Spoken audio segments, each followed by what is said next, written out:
Bom, completando o vídeo, então, vamos falar sobre o nazismo na Alemanha. Nós já sabemos que a Alemanha saiu da Primeira Guerra, sendo considerada a principal causadora do conflito, e sobre ela foram impostas as piores e maiores punições, né? Então, a Alemanha teve que entregar parte dos territórios conquistados, teve que entregar armamentos, navios, né? Todo tipo de equipamento pesado que eles possuíssem. Teve que assumir o pagamento de uma indenização absurda para a época, né, para os países vencedores e tal. Bom, o que foi dito sobre isso? Qual foi a percepção da sociedade alemã e do exército alemão sobre isso? De que essas punições eram injustas, incabíveis, humilhantes. E isso acabou criando na sociedade e no exército alemão um sentimento de revanchismo, né? Eles achavam que essas punições, além de humilhantes, eram injustas e que, portanto, eles deveriam se vingar dos países que impuseram todas essas condições. E o Hitler, claro, quando ele surge, ele vai se alimentar disso. Mas vamos lá. A Alemanha, coitada, ela, quando saiu da Primeira Guerra, ela tentou, né, cambaleando, né, recuperar-se dos estragos da Primeira Guerra dentro de um regime republicano, a chamada República de Weimar, né? Não era bom para os Estados Unidos que a Alemanha entrasse num caos, né? Numa situação de insolvência. Então, os americanos ajudavam muito, né, os programas sociais do governo da República para tentar minimizar essa situação. Existem documentários falando sobre essa época de que Berlim, capital da Alemanha, virou uma terra sem lei, não é? Onde conceitos, valores foram todos abandonados, né? A prostituição, né? Na cidade de Berlim era céu aberto, virou um caos a cidade, né? Mas enquanto o governo da Alemanha conseguia receber essa ajuda dos norte-americanos, eles estavam tentando sobreviver, mesmo que a duras penas. O problema é que em 29, a economia dos Estados Unidos também sofre o abalo de 29 e para de mandar essa ajuda para os alemães. E aí o caos reina completo. Muito bem. Onde é que entra a figura do Hitler nessa história? O Hitler, ele não era alemão, ele era austríaco. Ele nasceu numa cidade chamada Braunau, né, que fica na Áustria, né? Viveu a sua infância e adolescência na Áustria, né? E frustrado porque ele não conseguia entrar na Academia, né, de Belas Artes de Viena, né? Ele queria de toda maneira ser pintor, mas não tinha talento. E aí ele vai para a Alemanha, né? Lá ele se alista no exército alemão para combater na Primeira Guerra, né? Ele já havia sido recusado no exército austríaco porque ele tinha um defeito de nascença. Não sei se vocês já viram essas pessoas que têm os pés para fora, né? Que a gente chama de 10 para as duas, né? Então, por conta disso, ele havia sido recusado no exército austríaco, se alistou como voluntário no exército alemão, foi aceito, mas para ser mensageiro, ele não era um soldado de frente de batalha, né? A função dele era levar mensagens, né, de lugar para as tropas, né? Aí ele foi ferido em combate, recebeu inclusive uma condecoração, a medalha a Cruz de Ferro, né, da qual se orgulhava muito, né? E aí acabou a Primeira Guerra, né? O Hitler voltou para Viena, capital da Áustria, né? Arrumou um emprego meia boca lá, né? Mas não insatisfeito ainda e volta para a Alemanha, para a cidade de Munique. Então, em Munique, ele se alista ou se filia a um partido, o partido dos trabalhadores alemães, né? Que depois vai mudar o seu nome para Partido Nacional Socialista dos Trabalhadores Alemães. E é com a sigla, né, dessa denominação toda que dá o nazi, de nazista, tá? De nazismo. Então é o Partido Nazi, ok? É, rapidamente o Hitler se destaca dentro desse partido, porque ele era um excepcional orador, né? Um cara que prendia a atenção das pessoas durante os seus discursos, né? Tanto é que existem depois manifestações nas cidades alemãs, né? Ele faz discursos longos, né? E, no entanto, as pessoas não arredam o pé, ficam ouvindo ele o tempo todo. E aí ele vai se tornar o principal líder desse partido. Bom, como o caos, né, estava estabelecido na Alemanha, em 1923 eles vão tentar dar um golpe militar para assumir o comando, né, da Alemanha. Esse golpe é fracassado, né, as principais lideranças são presas, né, o Hitler é preso, julgado e condenado a 5 anos de prisão. Em 1925, né, como eu já disse antes, a Alemanha era uma república parlamentarista. Então você vota no presidente para ser chefe de Estado, né? Ser o representante do país, uma espécie de organizador, né? De facilitador das relações políticas. Mas quem governa mesmo é o chanceler, o primeiro-ministro. Tá? Então em 25 esse Hindenburg foi eleito, mas o governo que ele montava, né? Os gabinetes que eram autorizados por ele, né?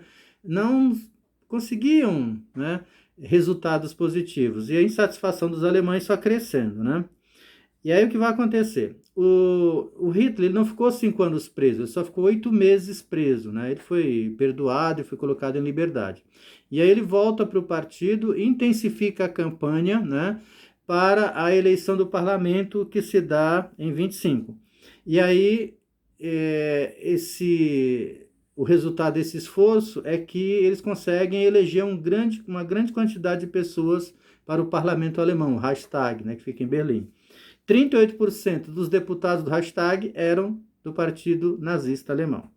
E aí, impressionados, né, com essas ideias, né, com essa movimentação dos nazistas, né, e pressionado pela elite, né, especialmente pelos empresários alemães, o Hitler é indicado para ser primeiro-ministro, para ser o chanceler na Alemanha, em 1933.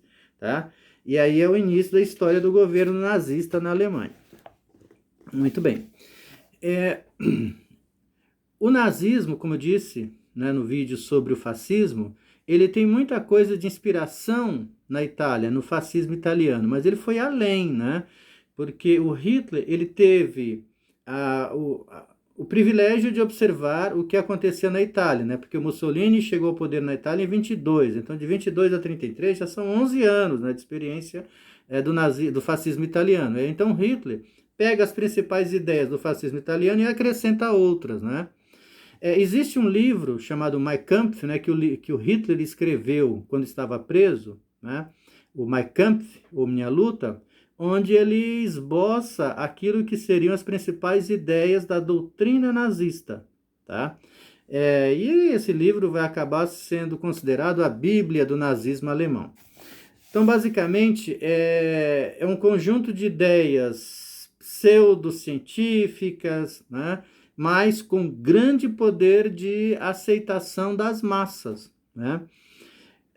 Atrás de cada ideia tem sempre um objetivo, né? Por exemplo, é dito, né, pelos nazistas de que os alemães fazem parte de uma raça superior, então, de que eles são descendentes dos arianos e que os arianos teriam sido o máximo do desenvolvimento humano que existiu nesse planeta, né, e na Europa.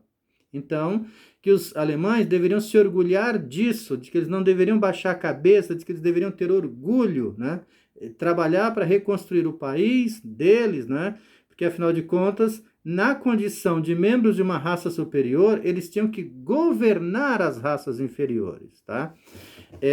Justiça seja feita, essa ideia não é, né, essa doutrina nazista aí não é de autoria do Hitler, né? Já existia mundo afora um movimento chamado eugenista, né, que defendia a existência de raças superiores, né? Primeiro eles aceitam o conceito de raça, que é uma coisa meio errada, né? E depois eles falam que existem raças que são mais desenvolvidas e outras não. Então Hitler só pegou isso. Mas basicamente o que ele queria com isso? Recuperar o moral, né, do povo alemão que se sentia para baixo, né, que se sentia desmotivado. Uma outra característica é o antissemitismo, né? O que é isso? Ódio aos judeus, né? Só para situar a coisa aí, né? Os judeus, né? O povo de Israel, né? Descendentes dos hebreus, né? Eles já sofriam, assim, se você pegar a Bíblia, né? Especialmente o Antigo Regime, é basicamente a história dos hebreus, e é uma história de sofrimento, né? Eles se desenvolveram na região da Palestina, né, lá em torno do Rio Jordão, mas aquela região foi dominada pelos romanos, e os romanos expulsaram eles de lá porque eles eram resistentes ao domínio italiano, né, dos romanos, e eles foram dispersados pelo mundo. Tanto é que, para manter a unidade, os judeus, né, eles se apegaram à cultura, especialmente à religião, né? Judeu ele não se considera, né, o que determina a nacionalidade de um judeu não é onde ele nasce, é de quem ele nasce. Tá? Então, porque como eles estavam dispersos pelo mundo, então se um judeu nasce filho de judeu na Alemanha, ele não é alemão, ele é judeu. Nasce no Brasil, não é brasileiro, é judeu. Tá? E é o que acontece, essa falta de ligação dos judeus com o território, né, acabou servindo de desculpa para que eles fossem perseguidos no mundo inteiro, não foi só na Alemanha. Tá? Mas no caso da Alemanha, que é o que nos interessa aqui, entenda por que, né, os judeus são demonizados lá. O Hitler acusava os judeus de não terem ajudado o governo alemão na Primeira Guerra, e que parte da culpa da derrota, né, da Alemanha na Primeira Guerra foi essa falta de ajuda dos judeus. Então ele estava encontrando alguém para jogar a culpa de parte das mazelas pelas quais passavam os alemães, tá? E uma outra desculpa era, olha, nós somos descendentes dos arianos, né, que é uma raça superior, e os judeus são inferiores. Então, nós somos obrigados a conviver com esses caras aqui, e pode haver miscigenação, e isso vai atrapalhar a pureza da raça ariana. Então vamos proibir casamentos entre alemães e judeus, né? E vamos exterminar esses caras. Afinal de contas, eles não agregam nada, só atrapalham. Então, vamos eliminá-los. Total fortalecimento do Estado, né? Então, para atingir os objetivos, o Estado tem que ser forte, tem que ser estruturado, né? Formado por cidadãos obedientes, né? Aí você puxa aquelas características do fascismo italiano para entender o Estado como sendo tudo, né? Nada fora do Estado, tudo pelo Estado, nada contra o Estado, né? Que era basicamente no lema fascista. E o expansionismo, né? A desculpa do Hitler é o seguinte: nós somos uma raça superior, nós temos uma capacidade infinita de desenvolvimento, né? Então nós não podemos nos limitar ao território que nós temos, né? Então ele está usando da geografia, né, para propor uma característica ideológica do nazismo, alegando que é um direito da raça superior se expandir para os territórios vizinhos até onde eles considerarem necessários para promover o seu pleno desenvolvimento. Claro que tem que avisar os vizinhos disso, né? E aí esse movimento expansionista nazista, né, é o que vai, inclusive, provocar a Primeira Guerra Mundial. Ok? Como foi que o Hitler, de primeiro-ministro, virou um ditador? Ele utilizava-se basicamente da propaganda. Ele tinha um ministro, né, da propaganda e da educação, um cara chamado Joseph Goebbels, né, que era um gênio da propaganda, né? Ele colocou toda a estrutura educacional alemã para reforçar as propostas nazistas, né? Criava cartilhas, né? Obrigava que os professores só trabalhassem o conteúdo que aparecia na apostila, né? E para onde o alemão olhava, ele via essas ideias, né? Essas tiradas, né, ideológicas dos nazistas, dizendo que ele era membro de uma raça superior, né, que ele tinha que ser obediente, que ele tinha que ter orgulho de ser um ariano, né, que ele deveria trabalhar para reconstruir o país e coisas desse tipo. E o lema máximo dos fascistas, né, e dos nazistas: uma mentira dita 1000 vezes, ela vira verdade. 1000 não, 100 vezes, né? Então, assim, esse é o lema, né? Inventa, né, uma coisa, divulga isso, mesmo que isso não tenha comprovação nenhuma, e que ela vai acabar sendo aceita como verdade. Qual é a comprovação científica de que entre os seres humanos existem etnias, não vou nem citar raças superiores? Não existe isso, tá? Sabemos que os seres humanos, dadas as mesmas condições, todos eles se desenvolvem igualmente. Então não tem comprovação científica nenhuma para isso. Mas para onde o alemão olhava, ele via isso e começou a acreditar, ok?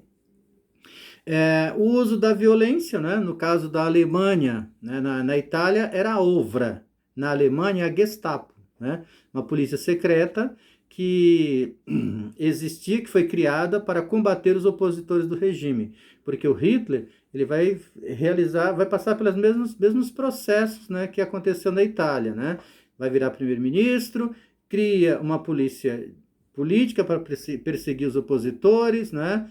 Vai implantar um regime de partido único, no caso da Itália, da Alemanha, vai ser em 33, né, quando ele se torna primeiro-ministro e acaba com os partidos de oposição. Só para vocês terem uma ideia de como é que os caras eram sacanas, né? Como foi que eles conseguiram destruir o Partido Comunista na Alemanha? Os nazistas tocaram fogo no parlamento, no Reichstag, né? Eles já eram governo. Aí eles fizeram uma investigação e descobriram que os autores do incêndio tinham sido os comunistas. Então divulgaram isso, né? E usaram como desculpa para banir o Partido Comunista dentro da Alemanha. Era assim que eles agiam, né? E aí, em 34, o presidente, o Hindenburg, morre, porque já era bem velho, né? E aí o parlamento decide entregar para o Hitler o cargo também de presidente. Aí ele virou, além de primeiro-ministro, também o presidente. Aí ele vai se determinar o Führer, dando início ao que ele chamava de o Terceiro Reich, ou Terceiro Império Alemão, ok? Pois bem,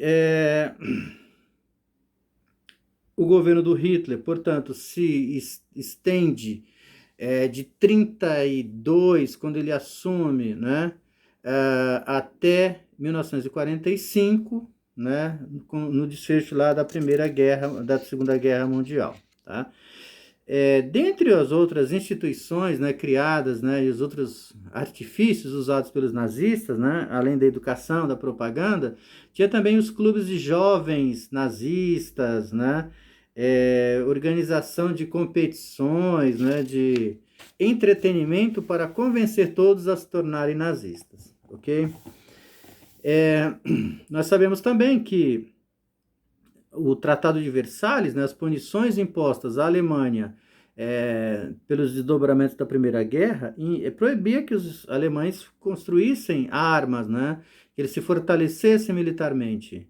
Agora, o Hitler obedeceu isso? Não, né?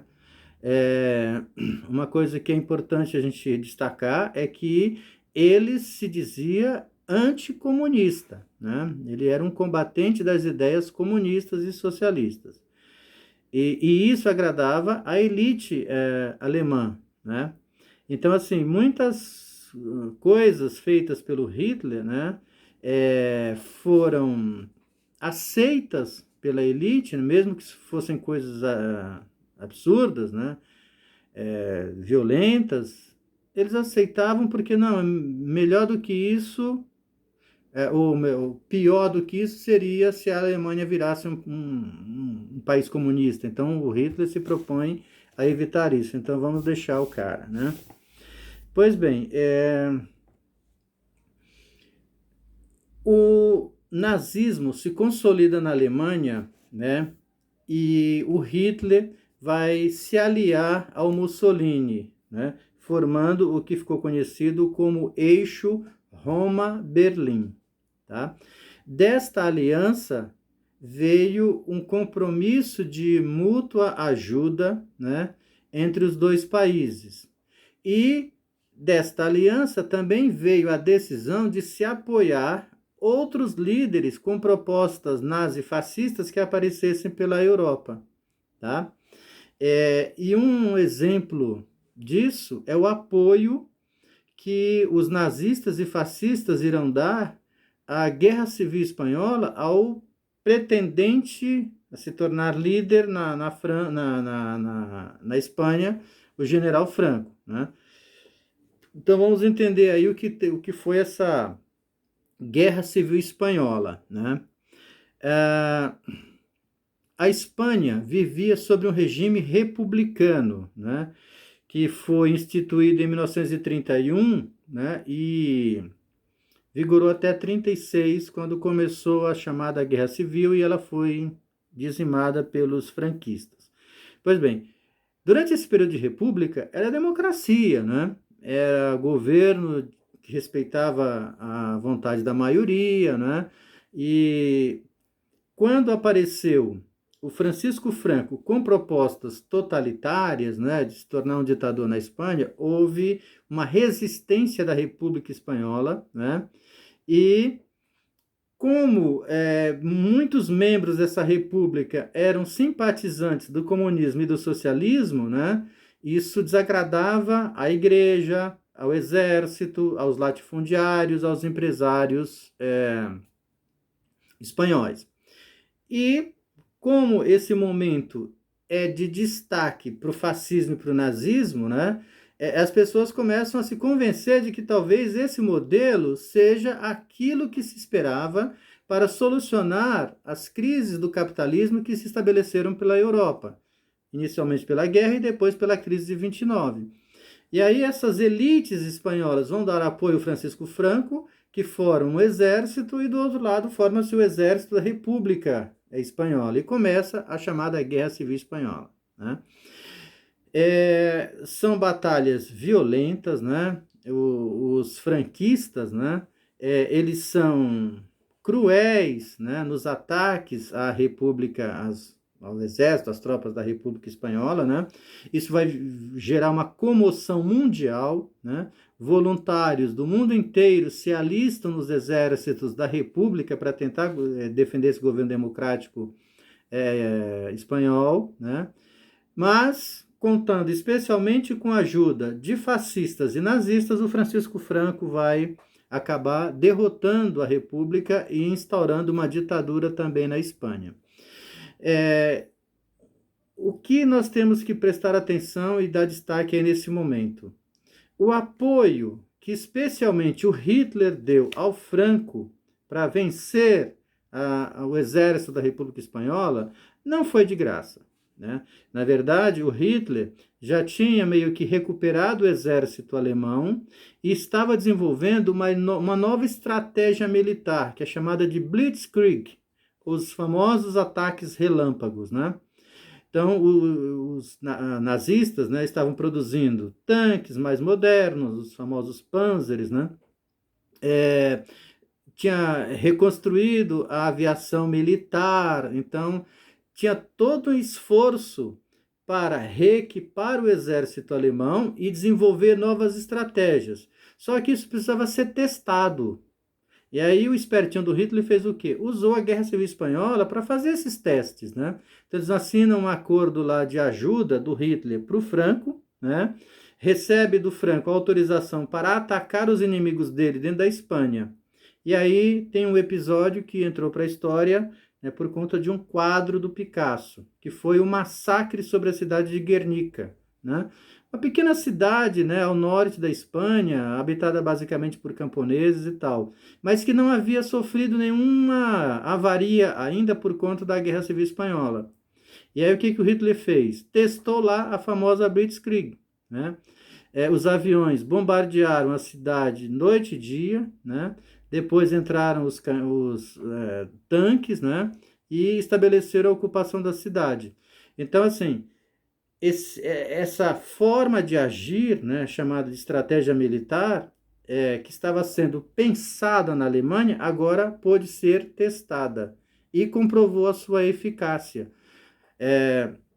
A cidadezinha foi destruída, né?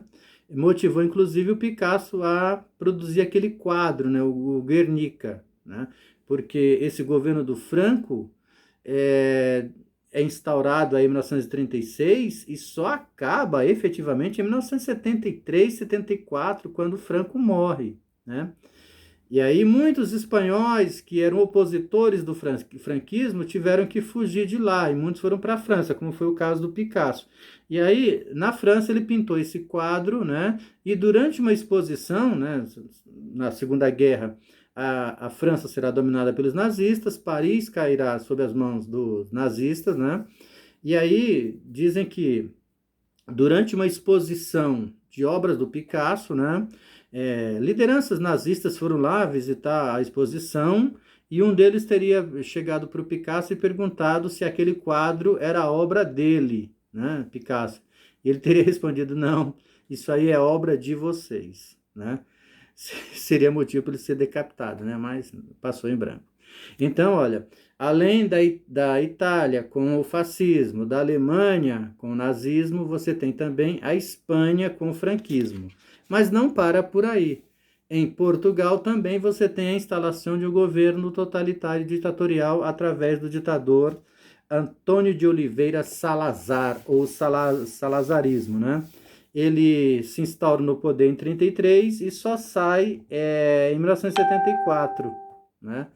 Quando ele já tinha sido afastado por problema de saúde, mas aí em 74 os portugueses, cansados desse governo autoritário, desenvolvem uma revolução chamada Revolução dos Cravos, né? Acaba com o regime totalitário, autoritário, e volta o Portugal a ser um país democrático. E temos também o caso do fascismo no Brasil. Getúlio Vargas foi adepto da ideologia e governou o Brasil de 37 a 45 como um ditador, né, seguindo alguns métodos, né, dos nazistas e fascistas. Ele foi ajudado por um grupo, né, de fascistas chamado de... se intitulavam Aliança Integralista, Ação Integralista Brasileira, chamado de integralismo, né? Uma instituição fundada por um cara chamado Plínio Salgado, né? E que defendia que o Brasil também fosse governado por um líder fascista tal qual a Itália, né? Com a ajuda desse Plínio Salgado, em 37, o Getúlio Vargas inventa uma fake news, né, o chamado Plano Cohen, que o Brasil ia ser atacado por comunistas, caramba, quatro, que ele precisava ter plenos poderes para enfrentar essa ameaça comunista. E aí, em 37, ele vira ditador, né? Mas ele vai dar um pé no Plínio Salgado, ele não vai querer conversa com esses caras que eles eram malucos, né? Eles tinham, inclusive, um lema, né? Eles se cumprimentavam assim, Anauê, que absurdo, né? Mas a gente vai falar mais desses caras quando a gente tratar do período de Getúlio Vargas aqui, ok? É isso, gente. Então, olha, os desdobramentos da Primeira Guerra, né?